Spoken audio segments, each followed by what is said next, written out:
Maca Quran enak, gak ada bondo, gak ada apa. Bondone apa? Satu, khusyuk saja. Bacalah Al-Quran itu dengan niat yang ikhlas. Kemudian bacalah Al-Quran itu untuk mendapat ridho Allah. Dan bacalah dengan penuh kemuliaan.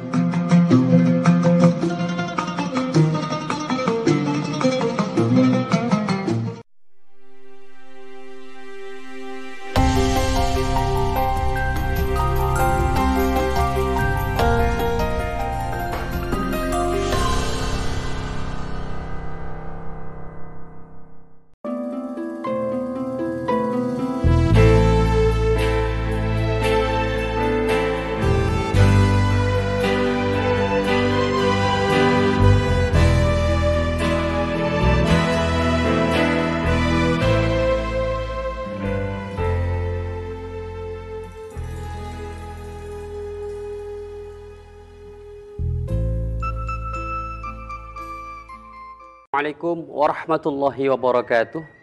Alhamdulillahirabbil alamin wa binasta'inhu ala umuri dunya waddin. Wassalatu wassalamu ala asyrafil anbiya wal mursalin sayyidina Muhammadin wa ala alihi wa sahbihi wa barik wa salim ajma'in, amma ba'd. Pemirsa, alhamdulillah alamin, kita bertemu kembali lagi di program Hujjah Aswaja, suatu program yang membahas tentang amalia dan ubudiyah kita, tentunya ditinjau dari si dalil dan pendapat para ulama yang akurat.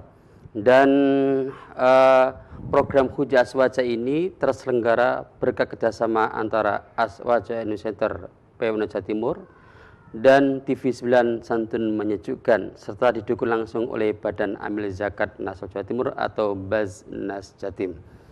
Pemirsa, satu jam ke depan kita akan membahas tema tentang keperluan relasi agama dan negara. Suatu tema yang sangat menarik dan memang perlu kita ketemu bersama, dan memang tema ini sangat berat sekali. Kita bahas di sore kali ini. Ya, kita pasti ingin tahu hujah-hujahnya tentang relasi agama dan negara. Dan sudah hadir di studio di program Hujjah Aswaja sore kali ini, beliau adalah Al-Ustadz Nurul Kholis Majid MHI, salah satu dari narasumber Aswaja Indonesia Center PWN Jawa Timur. Assalamualaikum Ustaz. Waalaikumsalam warahmatullahi wabarakatuh. Gimana kabarnya Ustaz? Alhamdulillah sehat. Alhamdulillah alamin. Kita alhamdulillah bertemu kembali Ustaz ya. Iya. Untuk khidmah ya kepada masyarakat. Khidmatul ummah. Memberikan pencerahan ya, lewat program Hujjah Aswaja ini ya Ustaz. Alhamdulillah. Ya Ustaz, memang kita ini butuh agama Ustaz, karena agama itu memberikan suatu pedoman hidup kita ya, agar kita selamat dunia dan akhirat. Tapi juga kita adalah makhluk sosial, makhluk komunal yang memang butuh sebuah pemimpin dalam satu komunal itu, yaitu negara. Nah, apakah ini bisa disinkronkan antara negara dan agama? Mengingat Ketua Umum PBNU Kiai Said Agil Sirot itu selalu mengingatkan untuk harmonisasi antara agama dan negara. Jika tidak, beliau mengatakan berpotensi mengalami keperpecahan. Apa tanggapan Ustadz? Ya, saya menyambut baik apa yang disampaikan oleh Profesor Dr. Kiai Haji Said Agil Sirot ya, tentang harmonisasi antara agama dan negara. Nah, jadi antara agama dan negara atau religiusitas dan negara ini, nilai-nilai nasionalisme dan religiusitas itu jangan dipertentangkan. Karena itu adalah satu kesatuan yang bersifat integral, yang tidak bisa mungkin untuk dipisahkan. Sering beliau Kiai Said itu mencontohkan agama itu, negara itu kalau tanpa agama itu menjadi kering. Nasionalismenya nasionalisme yang kering begitu. Tidak ada siraman-siraman rohani, ya kering begitu saja. Sehingga bisa jadi nanti orang-orang yang mengaku nasionalis kalau tidak disinari dengan nilai-nilai keagamaan itu, bisa jadi itu nanti melabrak begitu, menabrak aturan-aturan yang sudah ditentukan. Oleh karenanya dua-duanya ini harus berjalan seirama. Bahasanya Kiai Said, harmoni begitu, jangan dipertentangkan, karena ini memang tidak bisa dan tidak mungkin untuk dipertentangkan antara nasionalisme dengan religiusitas. Oh begitu saja. Jadi kedua ini kita tidak mempertentangkan, dan memang tidak bertentangan Ustaz ya. Dan memang tidak bertentangan, tidak bertentangan sama sekali. Gitu ya. Kita misalnya membaca teorinya Gus Dur ya. Gus Dur itu membagi ada tiga teori misalnya. Pertama, formalistik. Formalistik itu berarti al-ittihad bainad din was siyasah, menyatukan antara agama dan politik begitu. Sehingga hukumannya harus hukum potong tangan, kemudian pemerintahannya harus ya pemerintahan Islam seperti yang dicontohkan oleh Nabi dan seterusnya lah begitu ya. Yang kedua ada teori sekularistik. Sekularistik itu umumnya dianut oleh Eropa ya. Memisahkan al-faslu bainad din was siyasah, memisahkan antara agama dan negara. Jadi agama jangan sampai masuk kepada urusan negara, politik. Politik juga jangan sampai masuk ke urusan agama. Oh begitu ya. Nah, dua-duanya ini menurut saya kurang pas. Dalam tanda kutip kurang pas itu dalam konteks keindonesiaan gitu. Maka teori yang diajukan oleh Gus Dur yang ketiga adalah substantif. Substantif itu artinya Indonesia biarkanlah menjadi negara yang dalam tanda kutip bukan negara agama, negara yang berdasarkan Pancasila, walaupun masyarakatnya beragama, gitu ya. Tetapi bagaimana nilai-nilai keagamaan itu kemudian tereduksi, terrealisasi menjadi amaliyah masyarakat yang dan masyarakat sendiri dibebaskan dalam arti masyarakat tidak pernah dilarang untuk melaksanakan nilai-nilai keagamaan itu sendiri, begitu. Nah, misalnya saya contohkan masalah sholat. Negara tidak pernah mengatur orang untuk sholat ya. Baik itu di agama Islam, agama Kristen dan sebagainya lah gitu. Tidak pernah mengatur negara tidak pernah mengatur soal perintah sholat itu. Tapi ketika orang itu mencaci maki, artinya mencaci maki bahwa sholat itu tidak wajib misalnya, maka di sini negara itu hadir karena dia mencederai nilai-nilai keislaman itu sendiri. Artinya begini, apa yang ada di dalam Pancasila itu adalah nilai-nilai universal yang kemudian digabungkan, artinya nilai-nilai universal dari semua agama ini diformulasikan, dirumuskan menjadi sila-sila dalam Pancasila itu sendiri. Dan ini mungkin pengejawatan dari negara itu menjamin hak-hak beragama ini gitu ya. Dan juga kalau kita itu menyatukan Indonesia ini menjadi negara Islam, di dalamnya itu ada syariat ya. Tentunya ini juga berbenturan dengan kaum yang lain Ustaz itu ya. Iya, kita baca misalnya tentang Piagam Jakarta lah ya. Dulu waktu awal-awal kemerdekaan, Piagam Jakarta itu kan di sila pertama itu kan ketuhanan yang Maha Esa dan kewajiban menjalankan syariat Islam bagi pemeluknya begitu. Nah, para pendiri bangsa ini bersama para ulama pada waktu itu rela menghilangkan kalimat itu demi persatuan dan kesatuan. Karena kalau kemudian ini muncul salah satu, maka yang lain itu akan nuntut kembali begitu. Jadi sudah cukup ketuhanan yang Maha Esa. Ketuhanan yang Maha Esa ini juga Islami menurut saya, Ustaz. Misalnya kita baca dalam surah Al-Ikhlas itu, Qul huwallahu ahad, Allah yang Maha Esa. Ya berarti kan ketuhanan yang Maha Esa. Sila yang kedua misalnya kemanusiaan yang adil dan beradab. Adil, beradab. Bukan saya pikir, ini juga ajaran Islam memang. Jadi sila 1 sampai sila kelima di dalam Pancasila itu ya sebenarnya juga nilai-nilai keislaman yang kemudian dirumuskan oleh para pendiri bangsa pada saat itu menjadilah rumusan Pancasila ini. Ya, gitu. Sistem istihadi pemerintahan ini apakah merupakan istihadi yang sesuai dengan zamannya, Ustaz ya? Ya, jadi pada saat itu memang bertentangan, kontradiktif ya antara apakah Islam ini mau menjadi negara agama atau mau menjadi negara sekuler itu bertentangan. Banyak pendapat maksud saya begitu, banyak tokoh. Tetapi kemudian menurut saya teori ketiga yang diajukan oleh Gus Dur itu substantif tadi itu menurut saya itu mengakomodir. Jadi bukan tidak perlu biarkan Indonesia bukan menjadi negara agama walaupun masyarakatnya beragama. Tetapi bagaimana masyarakat yang beragama ini diberikan kebebasan sebebas-bebasnya untuk melaksanakan ajaran agama itu sendiri. Coba sekarang kita lihat usahanya.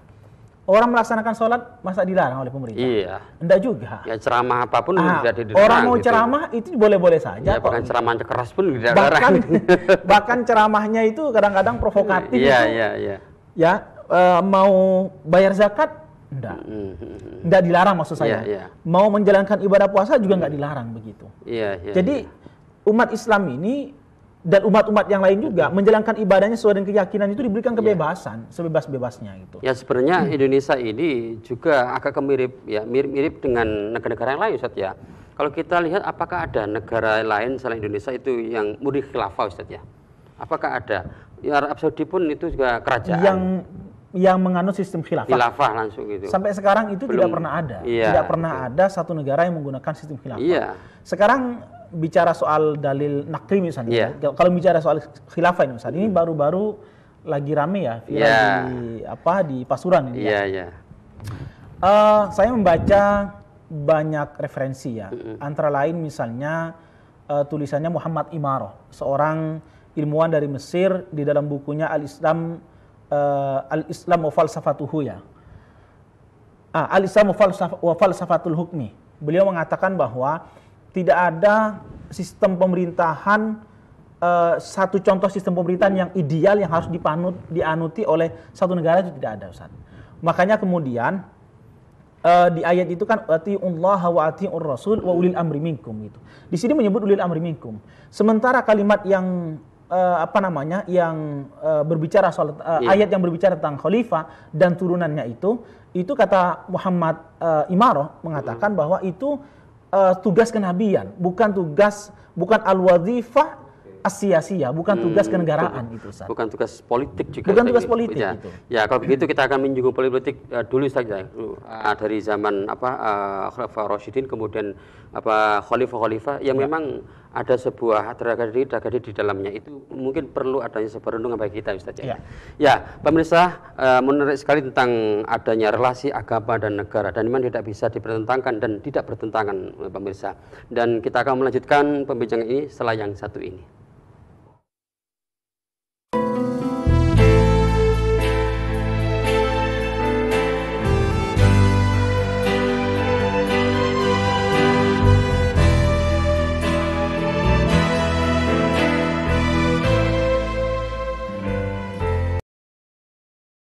Indonesia menempati posisi ke-6 dunia pengidap diabetes. Waspadalah, siapa saja yang berpotensi mengidap penyakit diabetes. Apa solusi yang aman untuk mengatasi diabetes? Bareng glukosa niki, terus pun adem, mboten panas, darahnya pun turun, gulane. Konsumsi glukosa sekarang juga.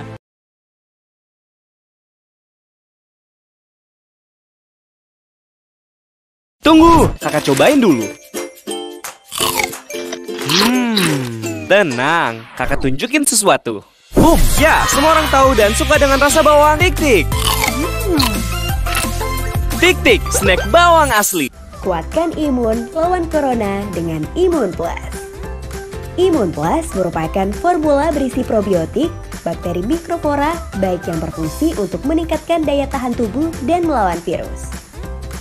Imun Plus juga mengandung nutrisi kaya vitamin dan sumber antioksidan buah sirsak, madu, kulit manggis, dan propolis. Imun Plus, nutrisi suplemen probiotik sari buah untuk meningkatkan daya tahan tubuh Anda. Virus corona mengguncang kedamaian Indonesia dan dunia. Korban pun berjatuhan. Tak semata mengancam jiwa dan keseharian, corona bahkan mengusik kehidupan sosial hingga ekonomi keseharian. Mereka yang sudah terpinggir, kian terdorong ke bibir jurang kemiskinan dan pengangguran. Jaringan Gus Durian Indonesia mengajak kita semua peduli, membukakan pintu harapan, menggalak empati, solidaritas untuk mereka melalui Gus Durian Peduli. Kami telah dan terus menyalurkan paket kebutuhan pokok, kebutuhan kesehatan, masker, hand sanitizer, sarung tangan, dan alat perlindungan diri lainnya. Melalui posko-posko Gus Durian Peduli yang tersebar di 60 kota di Indonesia, relawan kami terus bergerak. Mari bergerak, saling jaga, melindungi sesama terbebas dari corona dan semua dampaknya, bersama Gus Durian Peduli.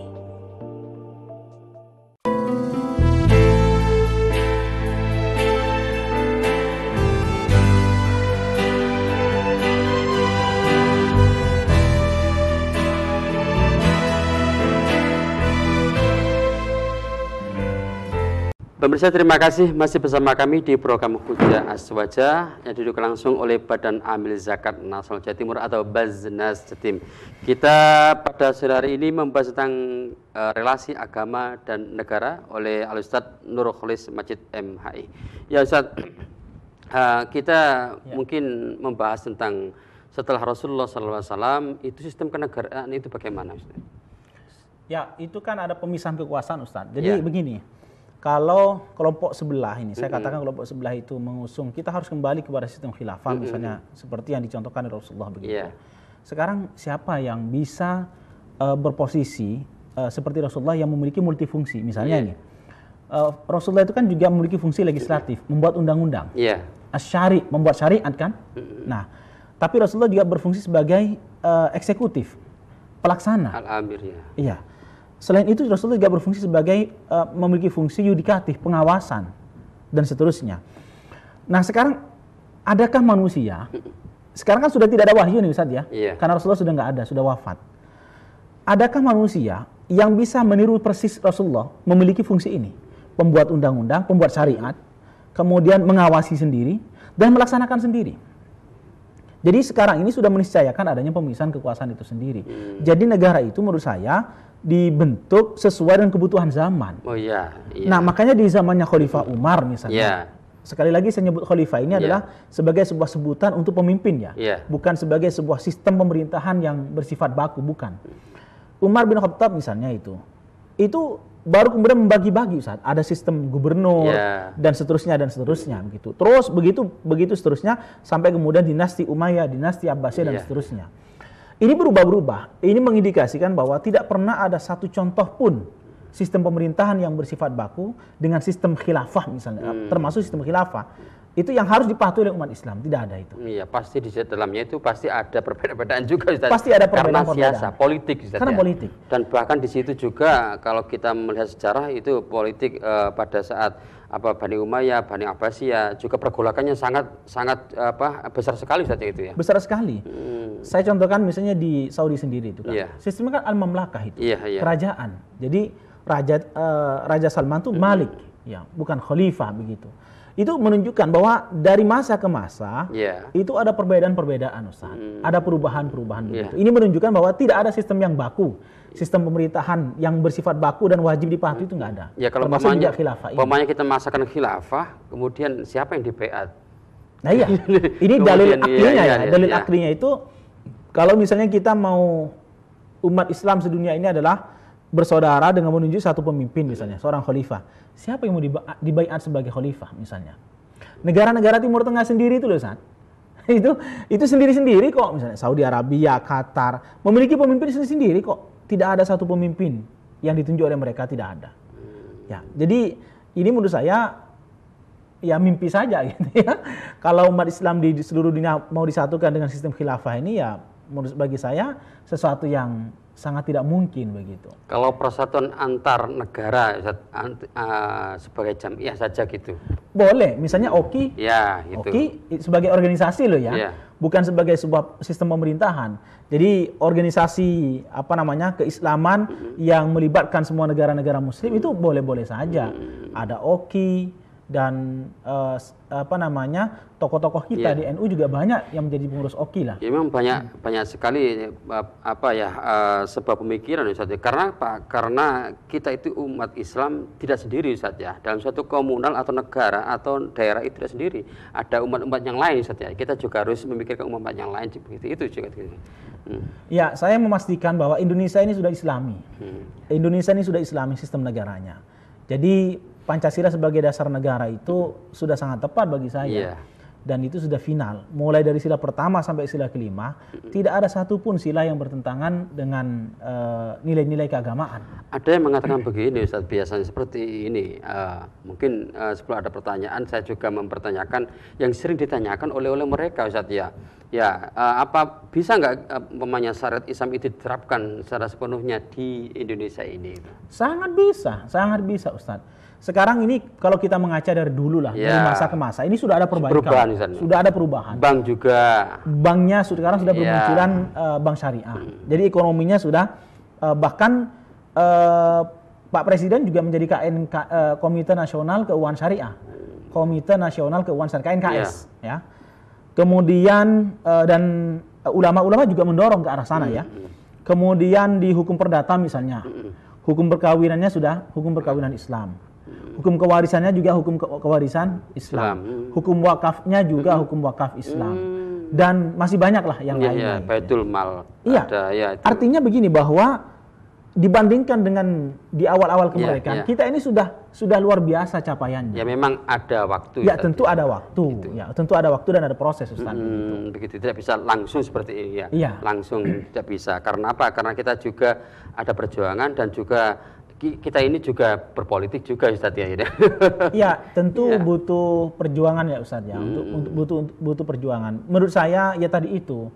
Jadi negara yang menurut teorinya Gus Dur substantif itu adalah paling ideal. Paling ideal, walaupun saya tidak menyalahkan ya dalam tanda kutip, tidak menyalahkan formalistik tadi itu. Tetapi dalam konteks keindonesiaan ini menurut saya paling ideal adalah substantif tadi itu. Karena kita ini negara yang multi etnis, multi agama, multi budaya. Ya kita bacalah sejarah Piagam Jakarta itu, Ustaz. Itu kan tarik menarik gitu.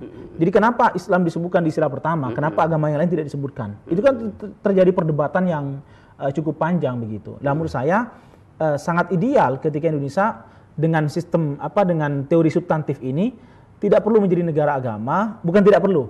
Biarkan saja walaupun bukan negara agama, tetapi yang penting nilai-nilai keagamaan itu diberlakukan. Umatnya juga diberikan kebebasan untuk menjalankan nilai-nilai keagamaan itu sendiri. Ya, makanya ini adalah merupakan istiadat siasah sesuai zamannya, Ustaz ya. Iya, betul, Ustaz.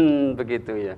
Jadi para pendiri bangsa dan para ulama pada saat itu, Kiai Haji Wahid Hasyim misalnya itu sangat cerdas sekali menurut saya. Jadi tidak menggunakan tidak menggunakan teori formalistik tadi itu karena memang kita multi etnis, Ustaz. Multi etnis dan multi budaya, sehingga biarkanlah tadi itu Pancasila cukup sila pertama ketuhanan yang Maha Esa. Toh itu juga Islami kok. Kita tidak bisa membayangkan ketika kemerdekaan kemudian ada sekup umpamanya kita yang Islam itu menginginkan negara Islam, pasti pergolakan juga terjadi, Ustaz ya. Perdebatan pasti terjadi. Kemerdekaan itu belum utuh gitu. Iya. Kita sudah bersusah payah meraih kemerdekaan, berdarah-darah dan ya berkorban segala-galanya lah ya. Masa kemudian mau dibuyarkan hanya karena perdebatan soal ini.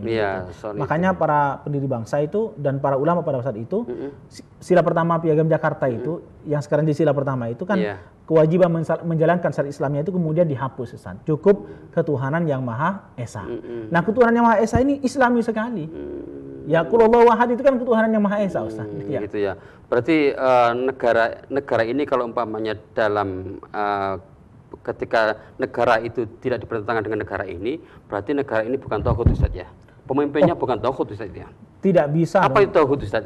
Seringkali ada teman-teman kita yang belum tahu apa-apa, belum mungkin pendalam agamanya belum tahu, kemudian diserang dengan kata tauhid itu bagaimana? Tauhid itu apa, Ustaz ya? Jadi gini, Ustaz. Kelompok sebelah, saya istilahkan kelompok sebelah sajalah. Karena ini dianggap tidak persis seperti di zaman Rasulullah dan tidak menggunakan khilafah Islamiyah, alaman haji nubuwah misalnya dan seterusnya lah. Itu seringkali mengklaim bahwa negara kita ini negara tauhid. Ya, negara yang tidak Islami lah gitu. Bahasa kasarnya mereka itu tidak seperti yang dicontohkan oleh Rasulullah, begitulah. Dan menurut saya ini pikiran yang terlalu pendek ya. Pikiran yang tidak terlalu pendek. Saya katakan Islam itu di dalam kehidupan berbangsa dan bernegara itu memberikan sejumlah aturan etnik dan moral. Tidak menjelaskan soal sistem pemerintahan yang bersifat baku. Jadi misalnya di dalam pemerintahan itu yang penting tercipta keadilan. Yang penting tercipta pemimpinnya amanah. Yang penting bisa memberantas kemiskinan, mengentaskan kemiskinan dan kemudian bisa memberantas kejahatan dan sebagainya. Apapun sistem pemerintahannya, yang penting bisa menjalankan nilai-nilai universal ini, itu menurut saya sudah bagus, begitu San. Jadi tidak perlu kemudian harus dipaksakan, dipaksakan seperti teori formalistik tadi itu, karena kita ini memang multi agama dan multi etnis begitu. Dan keabsahan ya presiden ini, apakah sesuai dengan syariat, Ustaz? Sangat sesuai, Ustaz. Sangat sesuai begitu. Jadi terpilihnya Bapak Presiden, ya mulai pertama sampai yang terakhir ini absah, Ustaz, absah begitu. Tetapi memang belakangan ini kan banyak orang yang kemudian kalau saya boleh mengistilahkan bisa dibilang ada banyak kekecewaan lah mungkin. Kekecewaan itu kan wajar saja. Kekecewaan itu wajar. Gitu. Kan sama juga orang ketika membaiat itu kan tidak satu suara pasti saja. Artinya ada mayoritas, ada minoritas pasti. Karena apa? Nggak mungkin orang itu ketika mempunyai mindset pandangan seseorang itu positif, semua pasti ada juga yang negatif, ada yang positif. Ketika orang membaiat seseorang pemimpin pasti kan ada mayoritas itu senang itu, dan minoritas. Dan pada saat khalifah itu juga kan atau Bani Umayyah, Bani Abbasiyah itu juga kan karena ada minoritas ini menjadi pemberontak. Ya, nah, kita juga di Indonesia ini alhamdulillah dengan sistem demokrasi ini pastikan ketika kita itu pemimpin kita tidak terpilih, ya wajar kalau memang ada kecewa Ustaz ya. Ya, saya kalau mau membanding-bandingkan lah dengan eranya Sayyidina Ali bin Abi Thalib itu kan ini persis sekali gitu ya. Oh gitu. Ada kelompok Sayyidina Ali itu. Kita break Ustaz. Oh gitu ya. Kayaknya suasananya itu landing tuh Ustaz ya. Menarik sekali karena Ustaz ya. Tidak terasa kalau kita break Ustaz. Ya, pemirsa, nanti di segmen ketiga saya memberikan ruang kesempatan untuk berbincang dengan kami. Bincang Ustaz ya. Dengan adanya relasi agama dan negara ini di 031 566 0109. Sekali lagi 031 566 0109. Kita akan kembali setelah yang satu ini.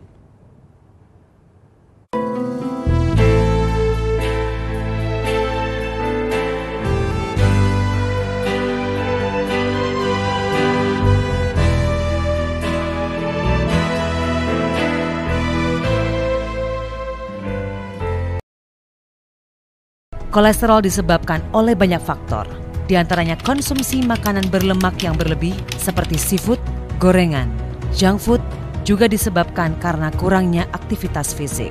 Seringkali saya suka makanan yang berlemak atau berminyak. Setelah itu saya mempunyai keluhan pada punggung terasa nyeri dan tangan terasa nyeri. Kolesterol tinggi, Gokoles solusinya. Kuatkan imun lawan corona dengan Imun Plus. Imun Plus merupakan formula berisi probiotik, bakteri mikroflora, baik yang berfungsi untuk meningkatkan daya tahan tubuh dan melawan virus. Imun Plus juga mengandung nutrisi kaya vitamin dan sumber antioksidan buah sirsak, madu, kulit manggis, dan propolis. Imun Plus, nutrisi suplemen probiotik sari buah untuk meningkatkan daya tahan tubuh Anda. Kamu mendengarkan ngaji, ada yang nyetel dangdutan, kamu bisa hilang konsentrasi. Pakai ngaji misalnya, utawi iki kono pasal kono cendol dawet. Gak iso membagi perhatian, gak bisa. Tapi Allah tidak begitu. Ketika Allah melakukan sesuatu, tidak menjadikan Allah tidak mampu melakukan hal yang lain secara bersamaan.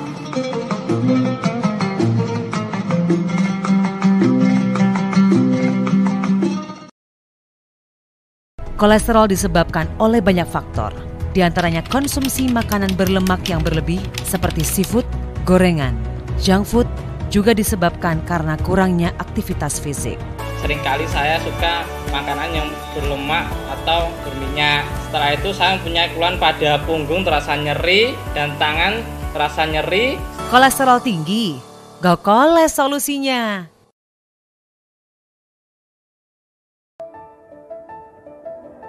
Dulu aku tipe orang yang sering banget traveling. Tiap weekend pasti ada aja acara sama temen. Dan tuh duit abis nggak tahu buat apa. Aku mulai belajar mendalami agama mana yang sunnah dan mana yang dilarang. Dan temen ada yang ngereferensiin aku untuk ikut dana syariah. Alhamdulillah, aku merasa bisa lebih bermanfaat. Semua ini karena ibu saya. Saya dididik sampai besar ini karena ibu. Saya ingin bilang terima kasih banyak kepada ibu saya.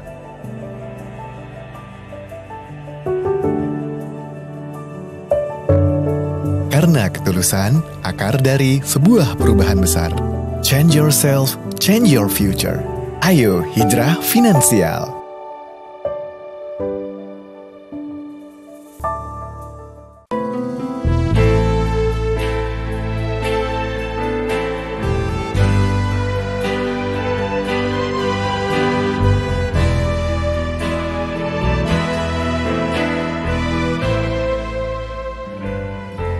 Pemirsa, terima kasih masih bersama kami di program Hujah Aswaja yang didukung langsung oleh Badan Amil Zakat Nasional Jawa Timur atau Baznas Jatim.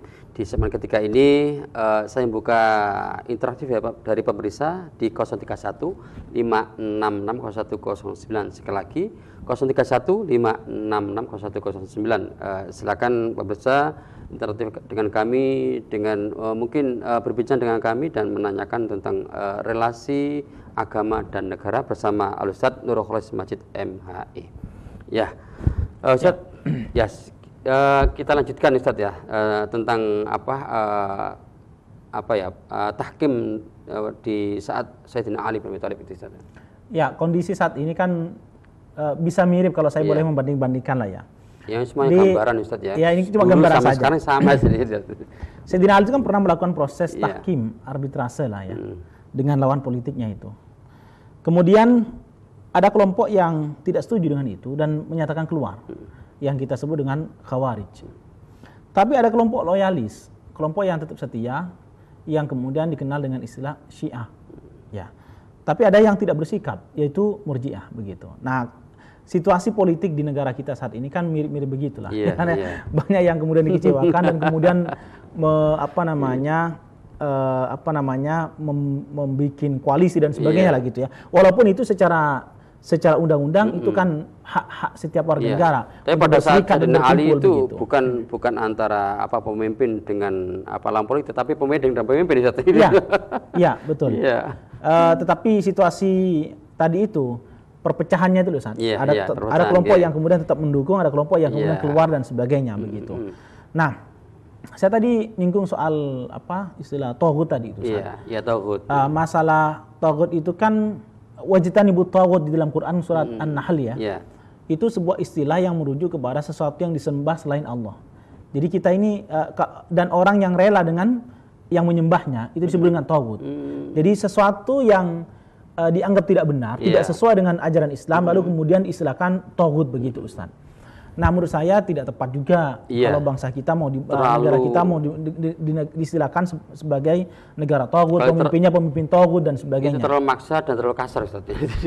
Di samping secara etika juga tidak etis, tetapi secara nakli, secara dalil misalnya juga tidak ada dalil yang membenarkan justifikasi mereka bahwa pemimpin kita adalah pemimpin yang taghut begitu. Atas dasar apa mereka menuduh taghut itu misalnya Ustaz? Begitu ya. Mereka juga berhak untuk menyuarakan, tetapi kan mereka pasti harus tunduk di peraturan yang ada di Indonesia ini gitu. Oh iya, makanya menurut saya kritikan kepada pemerintah itu kritikan yang substantif, kritikan yang konstruktif, yang membangun, bukan melecehkan, apalagi kemudian mendiskreditkan, mendelegitimasi misalnya, apalagi itu menurut saya tidak tepat juga ya. Jadi kalau memang yang dipermasalahkan adalah istilahnya itu syariat agama Islam itu belum dilaksanakan sepenuhnya, kritikan masukan itu bisa dimasukkan kayak gitu. Iya, bagaimana kemudian perjuangan anggota kita, perwakilan-perwakilan kita anggota DPR itu bagaimana memperjuangkannya ke depan kan begitu Ustaz. Tetapi yang saya garis bawahi begini bahwa kritikan kepada pemerintah jika memang ada kebijakan yang dianggap kurang tepat itu jangan disampaikan dengan cara vulgar, tetapi kritikan yang bersifat membangun gitu ya. Di dalam Islam itu sendiri kan ada proses ya syura istilahnya ya, berdiskusi, bermusyawarah gitu. Kenapa harus kemudian mendiskreditkan salah satu di antara mereka begitu?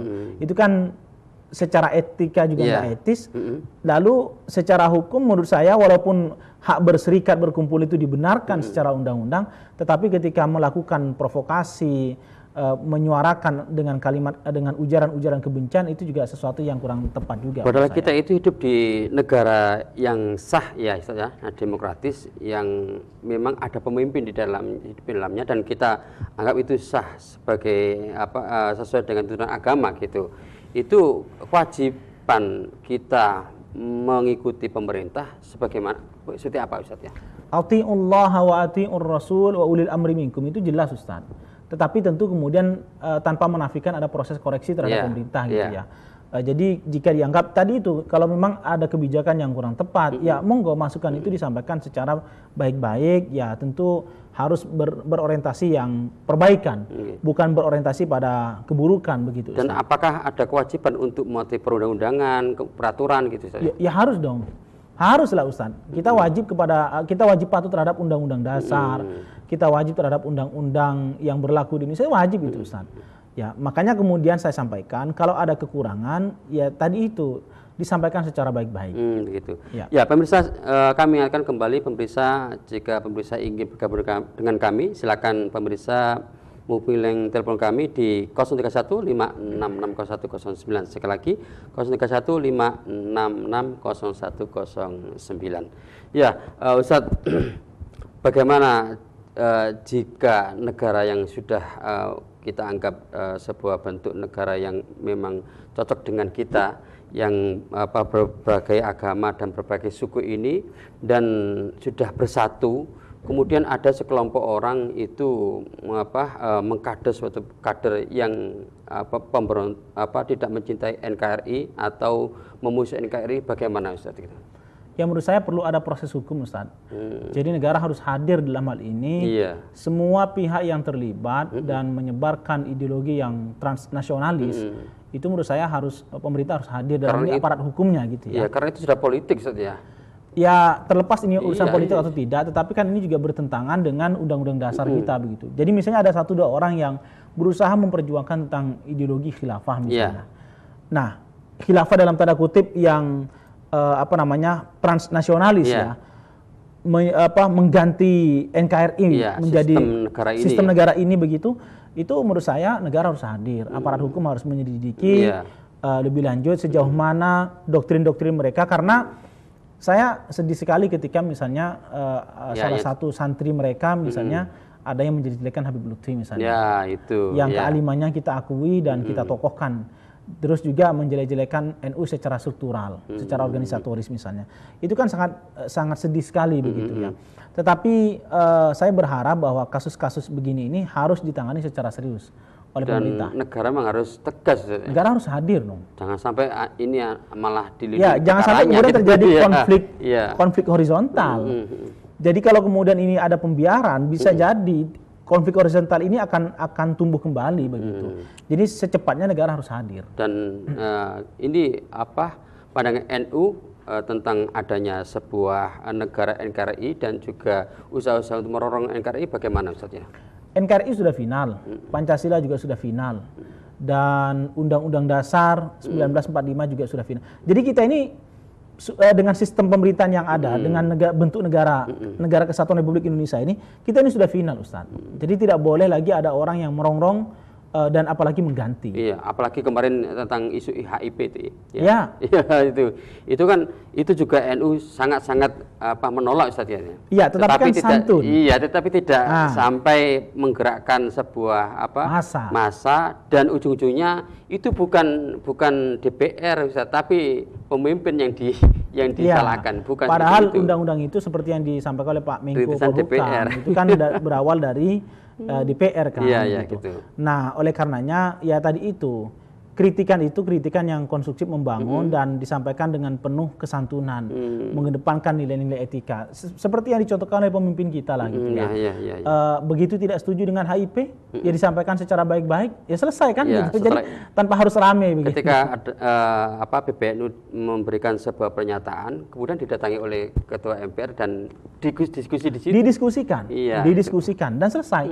Gitu. Tanpa harus ya tadi itu menggerakkan massa dan sebagainya. Karena itu juga mengganggu stabilitas.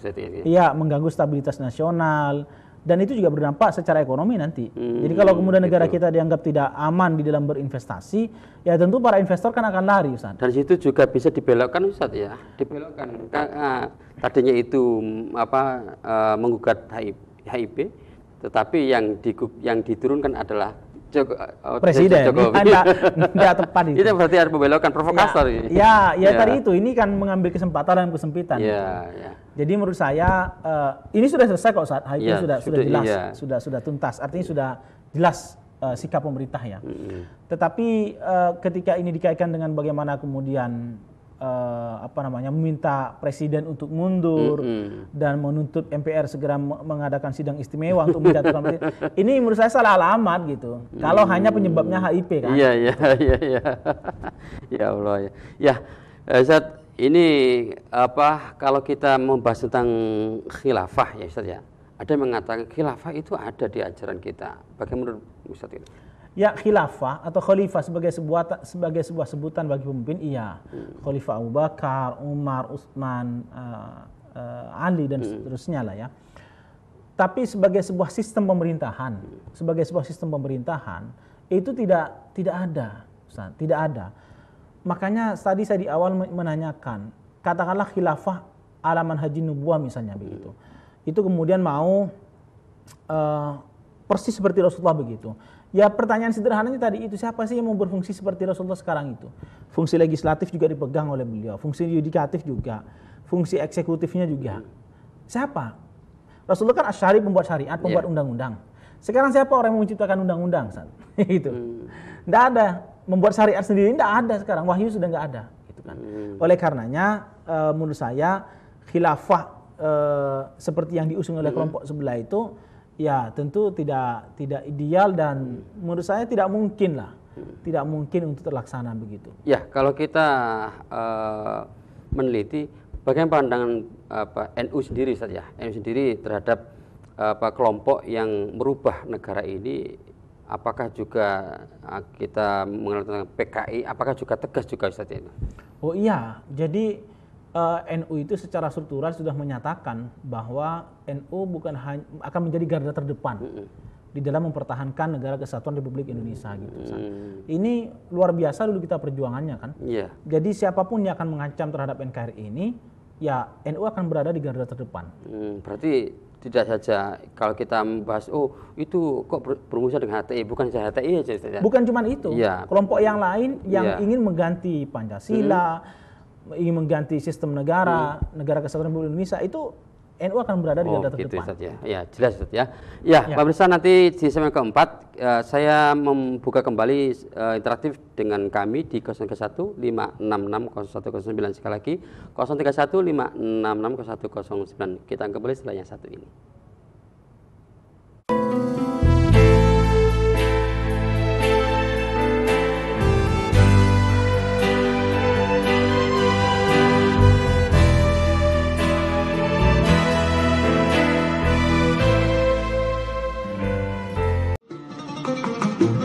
Ada lagi yang sedekah itu panjangkan umur.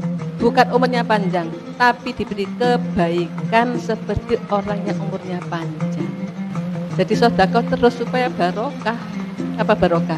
Bertambah-tambah kebaikannya seperti orang yang umurnya panjang.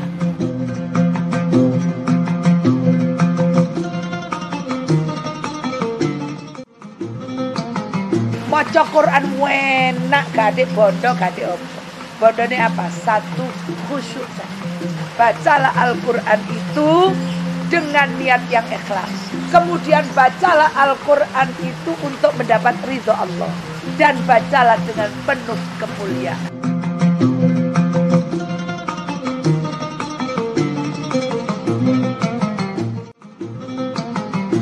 Menyibukkan diri dengan masalah yang tidak mendatangkan manfaat adalah salah satu tanda lemahnya iman.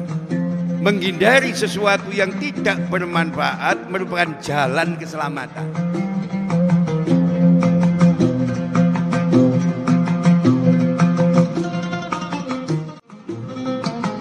Karena dorongan makan untuk kebutuhan makan dan minum inilah banyak orang itu melakukan kemaksiatan.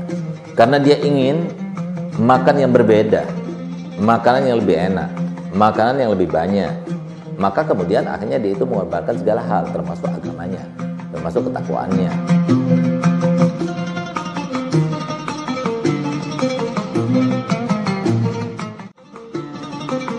Ini nafas Anda akan menjerit, dia akan mengatakan, Tuhan, aku tersiksa dalam dada si fulan, aku keluar dan masuk di dalam dada si fulan tanpa bersamamu Allah. Coba bayangkan. Maka mari, setiap nafas adalah setiap waktu. Tidak boleh kita biarkan nafas kita keluar dan masuk sia-sia.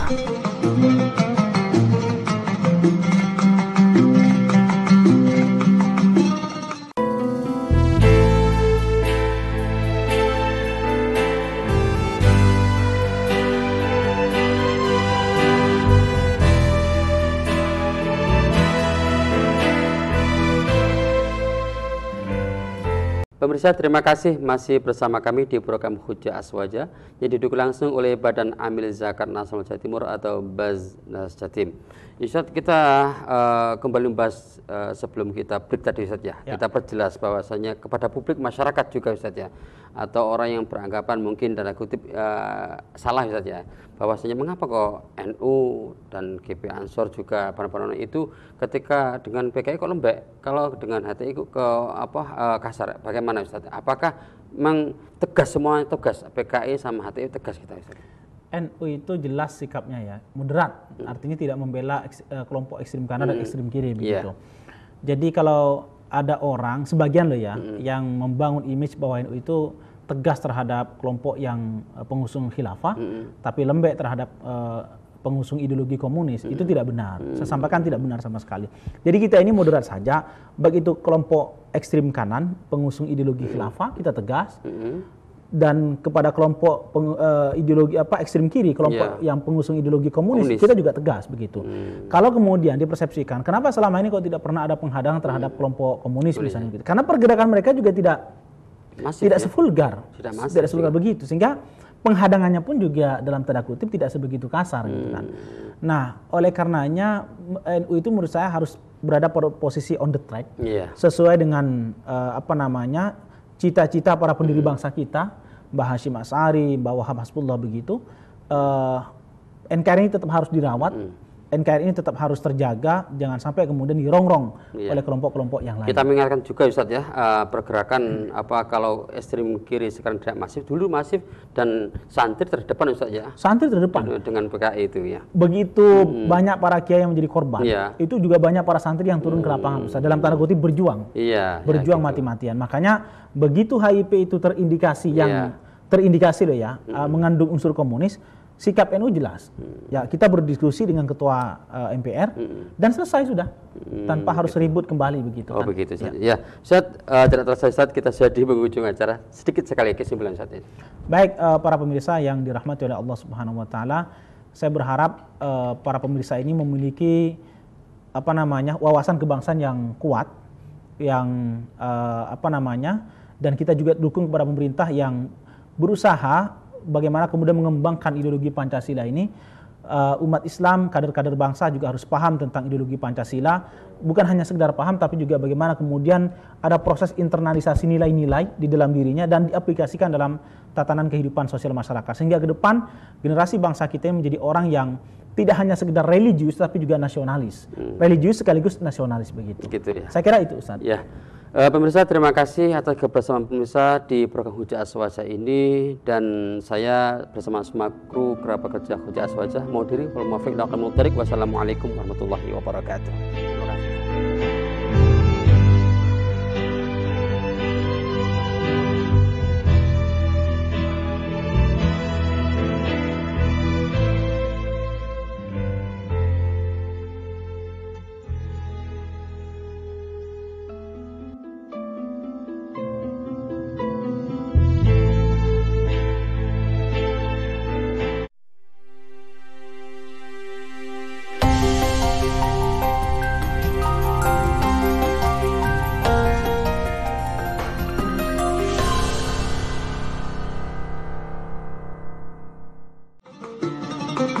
Ini nafas Anda akan menjerit, dia akan mengatakan, Tuhan, aku tersiksa dalam dada si fulan, aku keluar dan masuk di dalam dada si fulan tanpa bersamamu Allah.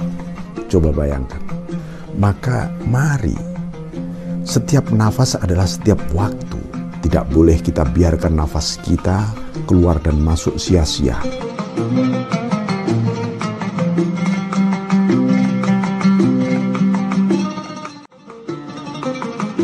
Kalau berbuat baik li rasulihi pada Rasulullah Shallallahu Alaihi Wasallam bagaimana? Apa cukup kita selawat saja? Tidak cukup.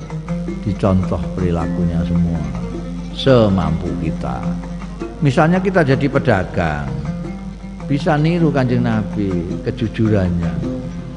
Kalau kamu jadi pemimpin, kamu harus amanah, kamu harus ngayomi yang kamu pimpin, seperti Kanjeng Rasul sallallahu alaihi wasallam.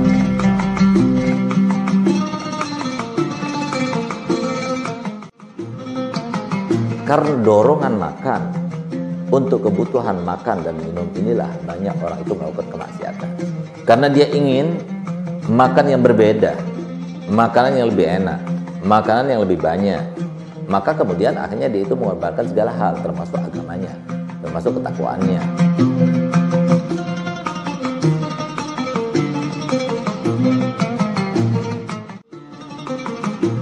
Ada lagi yang sedekah itu panjangkan umur.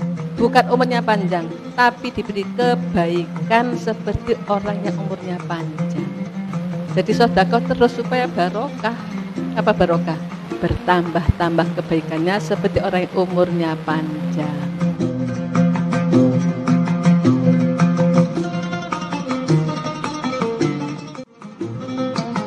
Maca Quran enak, gak ada bondo, gak ada apa. Bondone apa? Satu, khusyuk.